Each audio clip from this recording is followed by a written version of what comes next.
Kung ano mang kahinatnan, tatanggapin natin, ano? Opo. Kung sabihin may pag-asa, maganda. Opo. Ano? Opo. Yan. Ano letter? P. Z. K. Okay. Kailangan masilip muna yung loob ng mata. Yung pinakanloob talaga. Makikita mo to, yung kanyang loob ng mata is usually, ayun o, clear naman. O, di ba, wala siyang hazy dun sa loob. Ayun o.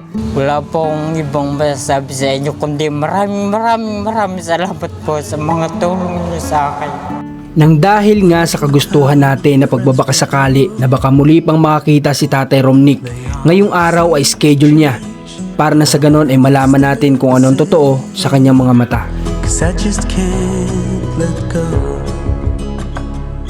and there's no one to blame.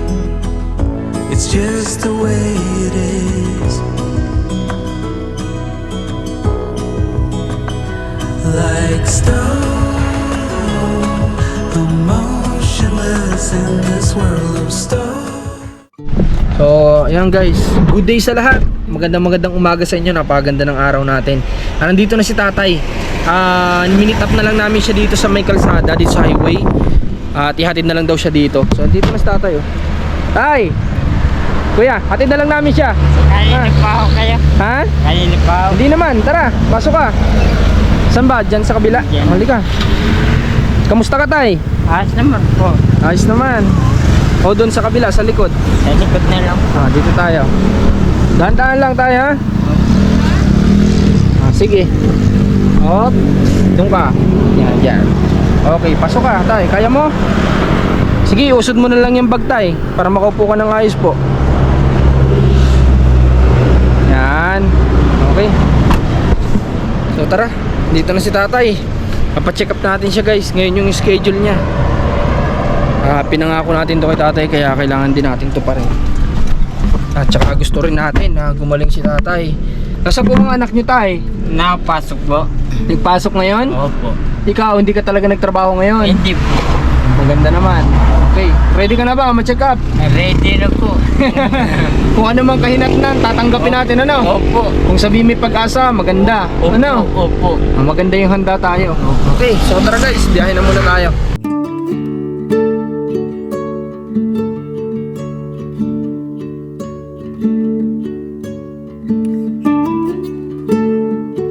Okay, so yun guys, ngayong araw ay talagang kami lang ni JM yung magkasama kasi nga ayun, si Luke ay kasalukuyan nandun ngayon sa Lucena, kumukuha siya ng passport guys. So sana matuloy kami sa Hong Kong at makasama ko pa din ang team sa pagpunta dyan kasi sa totoo lang din talaga is sila Luke din kasi may mga din sila ay kumbaga ay hindi naman talaga totally pang matagalan din siguro yung nila, talagang kumbaga may mga iba din silang gustong gawin din sa buhay, priorities. So sana makasama ko ang team kasi ito naman ay kumbaga kami ni Commander nagawa na namin to para na lang din sa team, may experience nila, gusto ko pati sa mga bata at yun sa magulang nga din sana namin, kaya nandun si Luke na nag-aayos ng passport, and then si Tatay naman okay naman daw sa niya, sa mama niya na siya ay maisama natin ngayon. Alam ba nila Nikki, Tatay, na kayo po ay may check up ngayon? Opo. Ano pong sabi nila? Juan, masahin mo po sila. Na ma-check up ka? Opo. Okay. So Tatay, may nabalitaan ako kung bakit naging ganyan yung possible, maging ganyan yung mata mo. Dati daw kapag nanonood ka, tutok na tutok ka sa TV. Opo. Totoo ba yun? Opo. Bakit ganun tayo ikaw manood? Siguro nakakasanayan na rin siguro. Pati daw po pag nagsiselfone kayo, talagang sobrang tutok daw sa mata nyo. Ikuan po, yung malabo na po nun yun. Malabo na kaya medyo tutok na. Opo. Ay, okay. So nabalitaan ko lang din to sa malapit sa isa sa tao naman naging malapit sa buhay ni Tatay na si Tatay pala, ganun siya dati talaga din manood, talagang sobrang lapit daw sa TV. Kaya guys, tayo yung mga anak natin hanggat kaya di nating iiwas. Kami nga sobrang hirap na hirap kaming gawin yan kay Marcos Liet kasi talagang may mga time na para kakain lang siya, ganun yung kailangan niya. Kaya sana maiiwas natin yung mga anak natin sa ganyan habang maaga pa talaga, yung mailayo natin sa gadget Kasi ang hirap kapag ka nasanay na yung bata, sobrang hirap na talaga. Yan din yung malaking pagkakamali namin ni Commander. Okay, so yun. Papunta kami ngayon ng Rosario, Batangas kasi dun yung schedule ni tatay. Dun yung doktor na mag-check up sa mata ni tatay. Kaya guys, kita-kits tayo at sana safe travel itong maging biyahe natin. Nakikita din namin kay Tatay Romnick na talagang gustong-gusto niya na rin na magbaka sakali na baka may pag-asa pa siyang makita. Dahil alam nga namin pare-parehas na kapag ka naging maayos ang kanyang paningin, ay mas marami siyang mga bagay na magagawa para sa kanyang mga anak. I watch the rain streak down our window.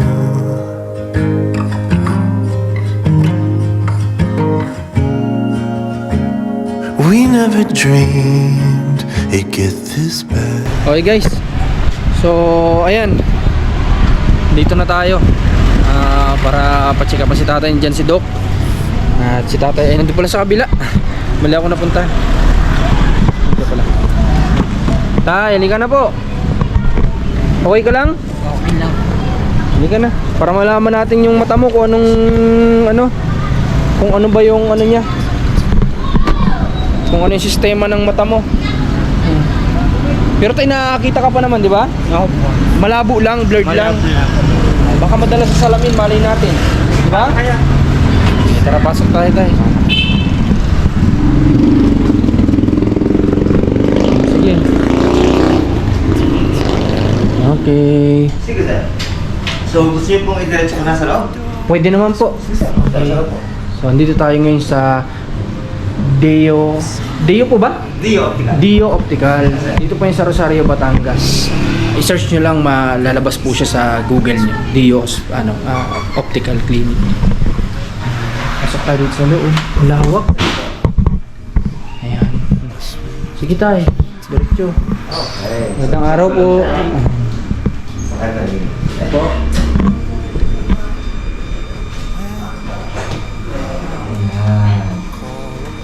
Good afternoon. Good afternoon. Relax lang tayo. Normally ka po ay, ano ang history po niya sa... Sabi daw po, possible sobrang tutok niya sa TV, sa cellphone. Yun So, yung ano mga- kaya ang history niya? Ano ka po ang... Ilang taon na po kayo? 36. 30 pa lang pala. 36. 36 So, pa lang pala. 36 tayo. Eh, medyo ka po matagal niyo nung nararamdaman yung ganyan? Matagal na. Hindi niyo napansin, sir, na nalabo o biglang lumabo na lang? Hindi po. Nalabo po eh. Lumalabo. Sir, teka sa akin saglit, ha?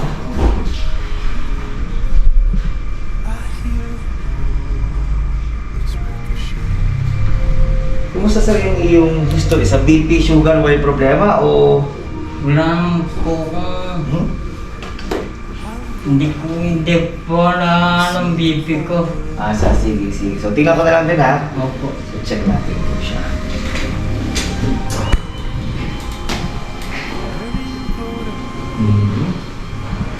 Kuya, taga saan po ikaw? Flexible. Pinagsibahan. Kuya, pakipatong ng baba din, ha? Lapit ka po. Lapit tayo. Yan. Kita lang po. Yun. And...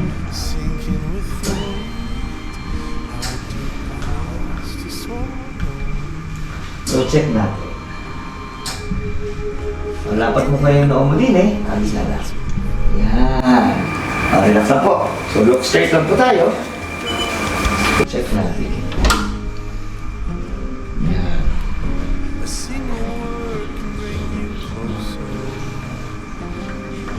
Kuya, tingin ka dun sa aking parang balon, ha? Meron siyang balon. Or parang target. So, tingnan mo po siya. Mataas ang ka.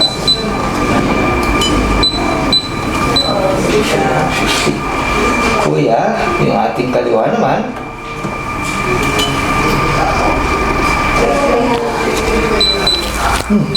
Mababa naman siya.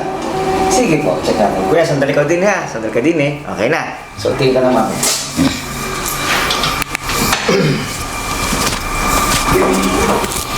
Napansin mo, kuya, kung alin yung mas malabong mata, kanan o kaliwa? Parang nga red. Yan, ano? Kanan. So, yung kanan po kasi niya, more or less, ay nasa 125 yung astigmatism and 150. Ah, okay. So, grado siya. Kaliwa naman po is 25 lang or 50.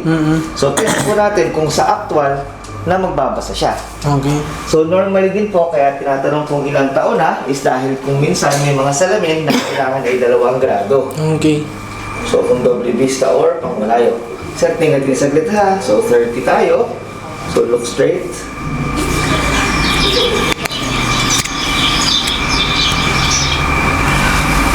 Oh, malabo talaga yung kanan niya. Tama yung sinabi niya, Doc, no? Na yung kanan niya talaga. So, try natin siya. Try ko na ito. Try natin ha. So, open tayo dito. 60. Kuya, try mo siya. Kuya, anong gusto mong basahin? Letra o numero? Anong gusto mo? Number or letter? Letter na lang. Letter na lang. So, wala namang salita or words na bubuuin. Kailangan mo lang masabi sa akin or malaman ko lang kung ano ang naaninag natin or nababasa. Oh, kuya. Yan. Nababasa mo kung anong letra? K. Yan. Sunod. Isa-isa, ha? Ano pong letter? P. Z. K. Next. Yan na. Oh, yan na. Wait lang, ha? Saka isolate natin siya. Yan. Ano letter? P. Z. K. Okay. So, ito. Wait lang. Ulit. Yan. Ito. 1, di ko na po Ito malabo na siya. malabo na po. Okay, dalawang mata yan, ha? Cover po natin ngayon. So, we're going for the left eye. Grabe, galing. Malabo yun. Yan. So, kuya, try natin. Ito yung medyo mahinang mata niya. Kung sakali, yan po ba'y nababasa mo pa rin? Nakikita ko po, hindi konti lang. Subukan natin. Papalitan ko na ibang set para hindi ka malito. Oh. Yan. Anong letter? Galing ni Doc. U. Mhm. H. P. Mhm. Hindi ko... Oh, ito na yun. So, kanina nabasa niya dalawa. Yung mata, nagamit. Pero, nung tinakpan ko yung kaliwa, medyo nahirapan siya. So, try po natin kung papa-improve natin siya. With the help ng kaunting grado, let's go with a 75. May in-improve po ba, kuya? Luminaw siya? Kaya mong basahin yung ilalim? Isa-isayin natin, ha? Yan. Isolate tayo. So, yan. And this one. Yan. Anong letter to ngayon? P. Z. K. Next. B. B. Sunod. Hindi ko... Yung dulo. S yata yun. So, medyo nakikita mo. Ano? Meron kang parang malabong parte. Pero kita mo yung lahat ng letra. Opo. Kung dagdagan po natin yan ngayon ng kaunting grado pa din, if ever mapa-improve natin siya, mas lumiwanag po ba? Yan. Luminaw? Kita mo na yung gitna? Hindi. Yung gitna ba may madilim or parang may anino? Parang may anino po. Parang may nakaharang. Para po. May nakakap. Matagal mo nang napapansin yung harang? Hindi naman po. Okay, so try natin ha. Subukan mo nga ba yung basahin? Anong letter ito?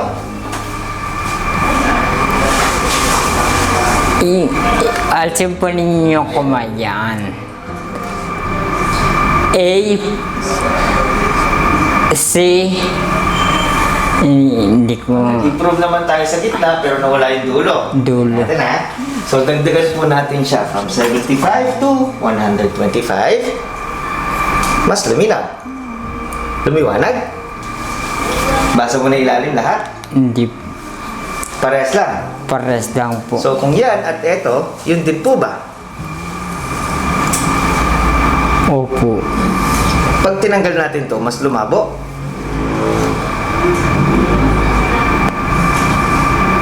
Ganon din. Parang ganon din. Parang ganun din. So kung itadagdag natin to ngayon, mas maiginanda po ba? Or halos parehas lang din. Pares lang din po. So hindi mo pa rin nababasa yung ilalim. Naaninag ko lang po, pero Malabo-labo ano? Opo. Try natin ha. So kapag yan, nilagay natin sa set ng ganitong kalalaking letter, random tayo. Yan. Kaya mong basahin yung ilalim?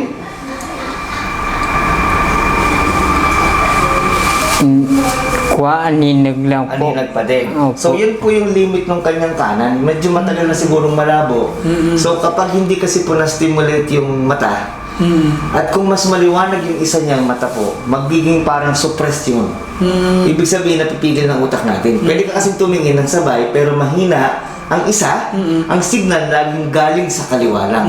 Siya yung makakita. So try natin ha. So kuya, tatakpan ko muna yung kanan mo. Napabasa mo siya. Opo. Pakibasa nga nung itaas. Y R S. Medyo mali na no? Yung ilalim po. Medyo mali na din. So kapag nilagyan po natin ito kuya, mas gumanda? Pares lang din. Hindi siya nag-improve. Hindi po. So kung sakali kuya, yung itaas na yan, ganun din ang liwanag. Opo. Dagdagan ko ng mas mataas ha, try natin siya. So with that one, and eto ga kuya, ay mas luminaw.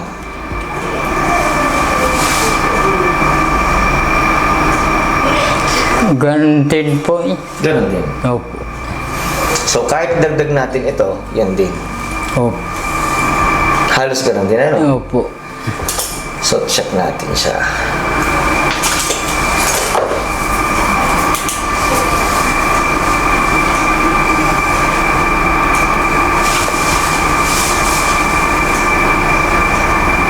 Madali ka rin masilaw sa liwanag?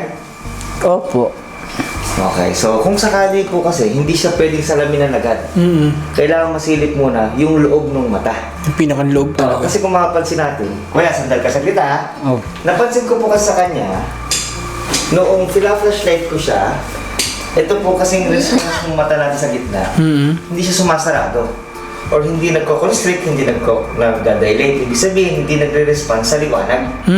Maaari kasing natanggap ng liwanag. Pero kapag ka matingkad ang ilaw, di ba kailangan lumiit Opo. para hindi ka masilaw. Opo. Nangyari sa kanya kasi hindi. Naka-stable lang sa ano? Parang ganyan, ganyan pa rin. So kahit tumanggap tayo ng maraming ilaw, dapat liliit na kasi masisilaw ka. Nangyari sa kanya, malaki pa rin. Minsan kasi may underlying factors na problema na pinanggalingan bago pa yung grado. Okay. So kaya tatanong ko ng history ng BP or sugar or any other blood related. Ngayon, minsan kasi, so overall history ng mata, kapag medyo mas matanda na, Opo. yung pagkabata natin hanggang pag-develop, meron kasi mga factor doon. Minsan meron kang tinitake na medication, gamot, or any other na vitamins na nakaka-affect sa structure ng mata mo, pwede kasi maka-apekto yun. Okay. So, kumbaga kaya laging tinatanong muna kung ano baga ang history ng pasyente. So, gaya ni Kuya, wala tayong alam sa kanya na history niya. Maaaring malabo. Totoo. So, kita naman natin. So, pwede ko rin ipakita po sa iyo mamaya yung pag-constrict at pag-dilate. So, minsan, ang problema, ang grado kasi, or salamin, dito lang siya nakalagay. So, ang main goal nito is maitama lahat ng liwanag papunta dun sa retina natin. Eh, ang problema natin, kung sa pag-receive ng ilaw at grado lang, makakarating talaga sa likod. Pero kung ang problema is yung receiver area natin o yung retina natin o yung portion doon natatanggap ng liwanag or information, minsan hindi makarelay. Okay. So, doon natin siya kailangan malaman. So, kung halimbawa, may edad na, kung 60 or 50 pataas, na may cataract na, napipigil ka dito. So, ang kay Kuya naman, nung fina-flashlight ko siya, medyo wala kasi akong gamit dun sa para sa loob niya, pwede kasing makita kung mayroong problema. Sa ophthalmologist kasi usually, silip naman sa loob or check up naman sa internal structure. Although yung ibang machine na gagamit natin, meron kasing mga bagay na mas masisilip kapag ka yung ibang aparato yung gagamitin. Okay. So, yun yung isang problema. Opo. So, yun nakita ko sa kanya. Sa totoo, Kuya, ano baga ang history niya? Ano ang idea niyo sa kanya? May ano siya yung possible mild stroke yung tingin ko sa kanya kasi yung galaw niya. Oo, yun. Oo, So, yun. di ba? So, kung na-stroke po kasi, normally nagkakaroon ng damage sa portion ng mata, sa portion ng brain. So, with the brain itself, right and left tayo. So, minsan nagko-cross. Kung saan ang damage dito, pupunta doon sa kabila. So, Okay. ganun din naman sa kabila. Okay. So, the receiving area is pwede rin. Ngayon, pwede kasi na matagal nang malabo yung mata, ngayon natin mag-detect. Pero dapat mapapalinaw natin. Hindi ganun kataas po yung numbers ng grado. Pero malaki yung blurring niya. Opo. So yun yung kasi yung in relationship naman sa kakayahan natin. So pakita ko sa iyo po yung ano. Pero Doc, sa eyeball niya, may kitaan ba natin na may cataract or something? Sa external, nakikita na agad natin kung meron. Magandang area. Dito ko sa tabi ko. Hindi, diyan ka na dyan. So dito ka sa akin titingin ha. So makikita mo to, yung kanyang loob ng mata is usually clear naman. Di ka, wala siyang hazy dun sa loob. Tingnan mo, maliwanag ang ilaw ko, hindi siya Hindi nagre-react o ano? di ba? Ito yung isa, mas malaki. Hindi siya masyadong mag-react. May react pero konting-kunti lang. Dapat sa liwanag na to, mas maliit. So, Opo. try natin. Kung sa akin, ito tingnan mo to. Di ba, mas mabilis. So, yun yung isa kung bakit maaaring hindi siya lumilinaw. Hindi siya nag-respond in terms ng light condition na tumitingin ka. Pero, yung adaptation sa ilaw po kasi, sa silaw. So, kung yung ibang nerve fiber o nerve noong matang yun ay may damage or may underlying problema, baka hindi mag-relay ng information. So, ganun po siya. So, yun din. Yun yung isang kung bakit. Tapos, kung anong condition din, minsan ng buong katawan kasi kailangan may relay din.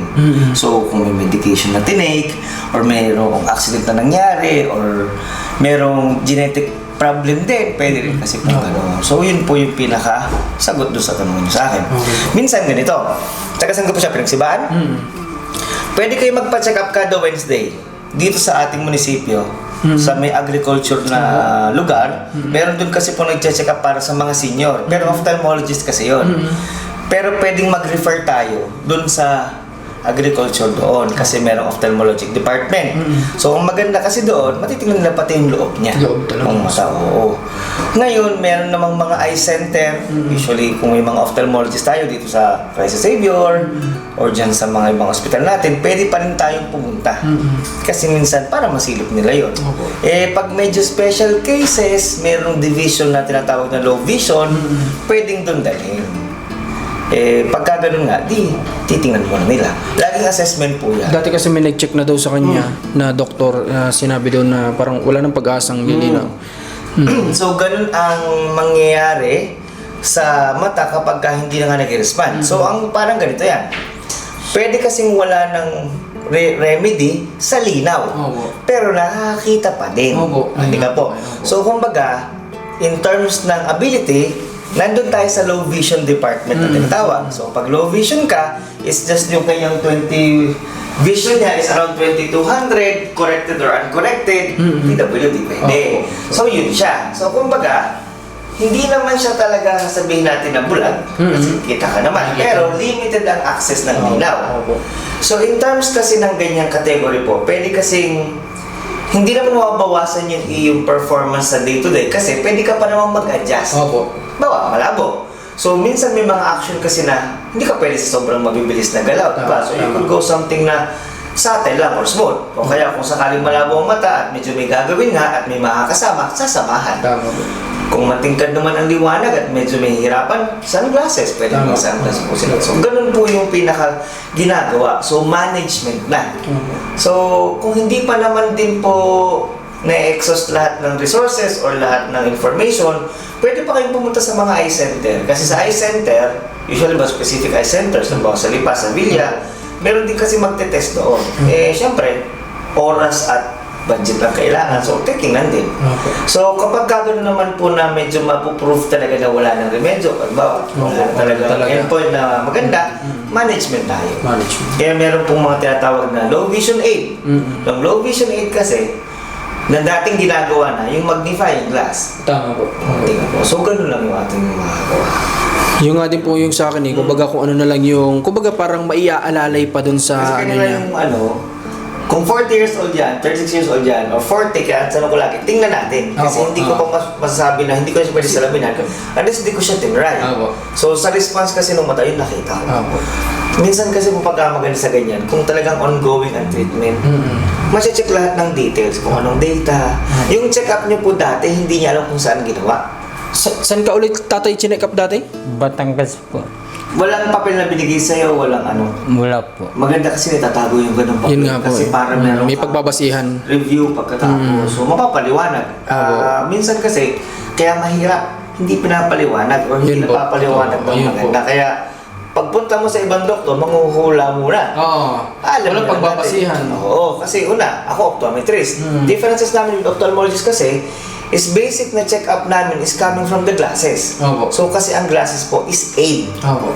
So, tulong siya para luminaw. Ang problema sa salamin, kung anong kakayahan ng nasa loob ng mata, yun din yun lang yung kayang ilabas ng salamin natin. Tama. Kaya, kahit gustuhin ko mang lagyan siya ng mataas na grado dyan, Pero yung nag-iulap, ano niya, hindi naman natin nalagyan. Kaya nga din po, Dok, talaga dito ako pumunta kasi nga binabasa ko dun sa sinabi nila na wala ng pag-asa sinabi ng doktor. Testing. Kumbaga, tinry ko na baka may susuporta pa na Kasi hindi pa sila luminaw. mag-test. Okay. Hindi pa mag-test eh. So, at least meron tayong idea kung ano. Opo. So, ganun din po kasi. Minsan ang ganyan kasi, dapat talaga napapaliwanag sa pasyente mismong mismo. pasyente. Gawa ng, kapag may mga ganun sitwasyon kasi na kailangan malaman, at gusto niya pa rin mag-try sa ibang Sa iba, check-up, tama. wala siyang masasabing information na Tama kundi, yun nga, sinagap sa Batangas. Yeah. So, walang idea. So, ganun po muna. So, yun po ang aking suggestion sa inyo. If ever you still want to try, Opo. Wednesday, Wednesday. diyan sa Kasi kung sakali naman po na ngayon, ophthalmologist na ang puntahan ninyo kasi mas safe kayo na may result na makukuha. Basta kailangan masilip ko yung loob ng mata. Opo. Yun lang po aking matutunan. Ophthalmologist. Saan po kaya may gano'n na? Ngayon? Opo. Ayun na. Alanganin na. Sa bilya na lang? Sa Villa talaga. Sa Lipa, medyo malayo. Oo, yeah. Kung Bala. sakali ha, kung oras ang kailangan or time ang valuable sa atin ngayon, best possible na sagot Sa is to ano Villa na? na. Kasi outpatient na yon. Pwede kayong pumunta kasi may eye center sila. Isa pa, alam ko merong bagong tayo eh.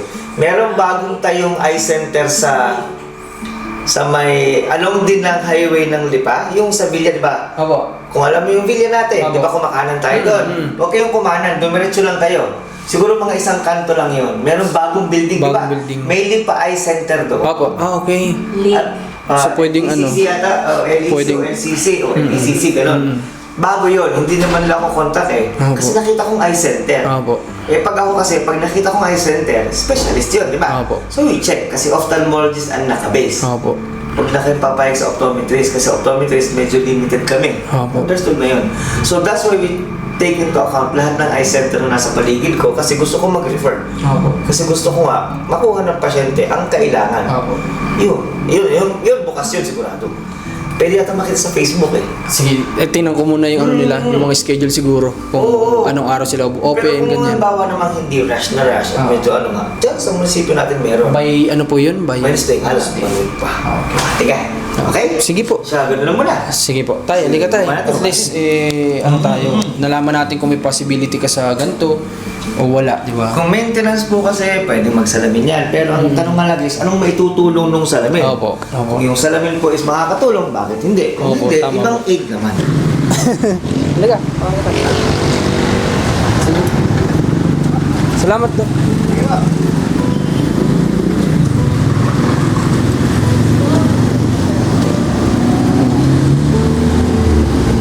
Halika, tay.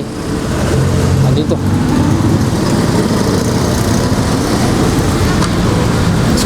Upo ka, tay. Kaya mo? Guys, at least ngayon, alam na natin na talagang may possibility talagang totoo yung sinabi ng doktor sa kay tatay at kay nanay nung nagpa-check up na ayun nga na hindi daw nagre-response na yung sa pinakang loob ng mata ni tatay, yung receiver ng mata natin, dun siya medyo hindi na nagre-response ng ano, kaya si tatay ay may possibility talaga na ganito na talaga siya. Pero ayun nga, sabi nga ni Doc, para din may basihan tayo, pwede pa din naman na third opinion. Kumbaga pwede tayong pumunta pa sa ibang doktor para masilip ulit yung pinakaloob ng mata niya. Ano, kaya dito tayo nagpunta para magbakasakali tayo na may sumuporta dun sa vision pa na ibibigay ng mata ni tatay. Baka may susuporta pa na mas lilinaw pa, ganun. Pero tama si Doc. Kailangan, kung gusto natin makampante tayo, punta tayo doon sa third opinion. Pero gusto ko makita yung papel ni tatay dun sa unang check-up niya. Kasi dun pa lang, pag pinakita natin sa doktor yon, may mapagpapasihan na kaagad, may sagot na kaagad sa tanong natin, di ba? Ayun, at least na-try natin yung tulong na pwedeng magawa sa mata ni tatay. Kasi niniwala ko kapag gumaling si tatay, mas marami siyang trabaho na magagawa. Tapos yung panginginig ng katawan niya guys ay bukod yung check-up nun, hindi yun dito, bukod yun. So tara, pasok tayo ng sasakyan. At salamat pala ulit kay Doc dito. Pakita mo nga GM yung clinic ni Doc dito. Ayan. Ito may contact number dito sa taas. Ayan, Recto Street, Poblacion, Rosario, Batangas. Telephone number andyan, telephone number. Hindi ko kasi ako sigurado dito sa area niya kung saan to. Pero once na hanapin mo to sa sa Google, mahanap mo agad. Sobrang bait ni Doc, sobrang galing magpaliwanag, sobrang alam mo yung patient talaga. Ma-patient siya. Tinatry niya pa rin yung magagawa kay tatay. So yan, bisitahin niyo lang dito sa sa clinic nila dito kay Dr. Deo.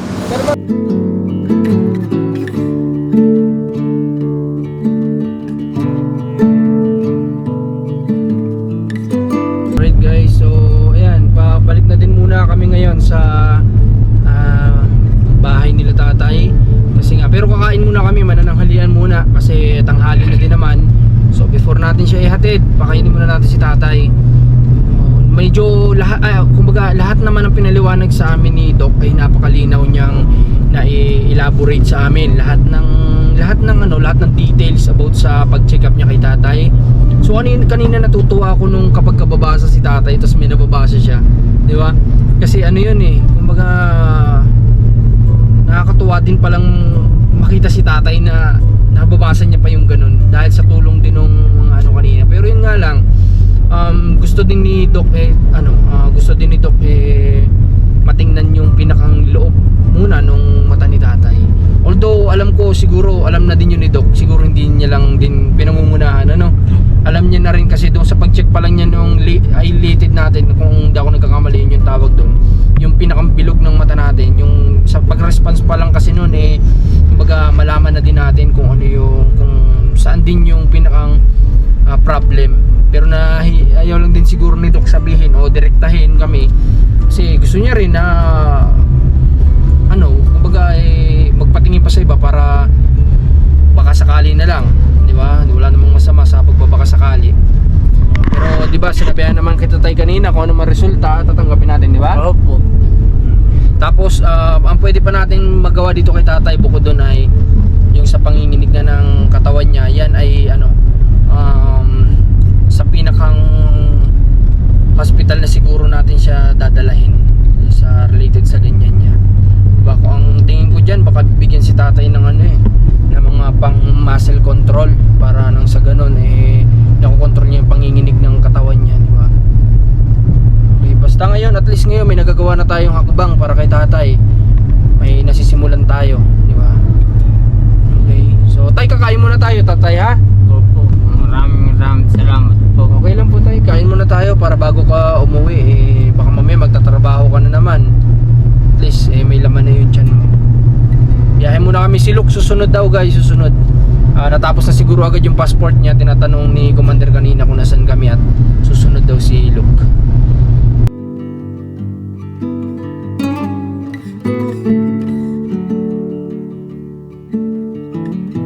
Okay, so tay, kahit pa paano tay, gagawin namin yung makakayanan namin para nagbabaka sakali kasi kami na maging maayos pa yung paningin nyo, Maraming salamat po. Kasi gusto ko po tatay na mabigyan ka pa ng pag-asa na mabago-bago yung mo. Pero tay, kanina nung sa tingin mo kung wala yung inilalagay niya sa mata mo na glass, mababasa mo kaya yung mga yun? Mababasa mo pa rin kahit wala yung mga yun? Opo. Okay. Sa tingin mo ba may makakatulong kung lalagyan natin ng glass ang mata mo? Wala. Parang wala din. Parang wala. Wala din. Talaga kasi ang sabi nga ni Doc talaga kanina, hindi niya masasalaminan kasi ang pinakang problema nga yung receiver sa loob. Kanina nga nung inilawan niya, alam ko may gustong sabihin si Doc pero hindi lang niya kami dinidirekta. Kasi alam niya na kami ay nagbabaka sakali. Para kay tatay, nabanggit ko kasi sa kanya na kami ay magbabaka sakali lang. So ayaw niya rin kaming bigyan ng ultimatum na na kumbaga resulta o decision para kay tatay. Ano na lang, sabi na lang niya mag-try pa din, di ba? Yung masilip ulit yung pinakang loob-loob talaga ng mata ni tatay. So ayun, akala ko kasi din doon may ganun. Hindi ko din alam na ano pala sila. Kapag yung sa loob ng mata, iba naman ang mag-check up doon. Akala ko ay doon meron na. Pero wala pala. Iba pala. Pero ayun, nagpapasalamat ako kay Doc. Kasi napakabait niya. Silang mag-ina po ay napakabait na mag-check up ng mata ni tatay. Okay, pero tatay, ganito. Yung pong sa panginginig tatay ng katawan nyo, hindi po kaya dahil yan sa dating pag-inom nyo ng alak? Hindi naman. Hindi naman? Hindi naman. Kayo po ba tatay, masabi nyo po ba, na mild stroke ba kayo tay? Hindi po. Hindi? Yung po mga kamag-alak pa yung ganito na eh. Yung tiwing ko namatay, nagkaganito bago naman nawala. Okay, pero tatay, dati napacheck up nyo po ba yung panginginig nyo? Hindi. Hindi rin talaga? Hindi. Okay, pero tatay, yung mga kamag-anak mo na yun, hindi sila umiinom dati. Baka naman isa rin sila sa umiinom. Hindi po. Yung nga pong, yung nakapulong nyo nung... Yung babae, Yung babae. ganyan din sa'yo. Opo. Mas malma pa po. Mas malala. Po. Kasi Ano po yun? Sa bagay, matanda na ako naman ni bata. bata ka pa kasi. Kasi may mga kakilala din akong ganyan na nagbabibrate yung katawan nila dahil din sa naging epekto naman din yun ng alak, ng pag-inom-inom nila ng alak, sobrang pag-inom ng alak. So si tatay kasi dati medyo nalulung din siya sa pag-inom ng alak, pero yun nga, pinilit niyang baguhin yun. So yun din yung naisip ko, baka mamaya dahil sa naging kagawian niya noon na pag-inom ng alak, baka ito naman yung naging epekto sa kanya. Pero sabi ni tatay, mga kamag-anakan siyang ganito rin. Yung daw pong dulo ko, yung tatay po nung tatay ko ikon, Ganyan din. ganito din po. Nakaganto din. Kaganyan din. Okay. So sige tay, yung sa check-up mo kasi sa ganyan, bukod yun, tay? Opo. Okay lang ba sa'yo na kapag magpa-check up tayo ng tungkol naman dyan sa panginginig mo ay baka pwede natin mapagsabay. Ngayon kasi medyo alanganin daw yung oras natin, sabi ni Doc, kung pupunta pa tayo dun sa doktor ng mata na isa pa, alanganin daw yung oras. So susunod masaagahan natin. Opo. At saka baka kaya natin pag-isahin yung check-up. Opo. Sa matataas yun sa panginginig ng katawan mo, ha? At least ngayon, nagkakaroon tayo ng mga idea. Opo. Kasi wala kang pinangahawakan ay sa una mong check-up. Wala po akong ibang masasabi sa inyo, kundi maraming salamat po sa mga tulong niyo sa akin. Walang naman tatay, basta kami gagawin lang namin yung mga kaya namin, ha? Opo. Para sa'yo, ha? Okay, sige tay, at antayin lang natin pagkain natin din. Kain muna tayo bago ka namin ihatid sa bahay mo, ha? Opo. Magtatrabaho ka pa ba mamayang hapon? Hindi na po. Huwag muna, pahinga muna, ha? Opo. Alright, Bukas so, na po siguro. sige po tayo. So antay lang natin yung foods, then kain muna tayo.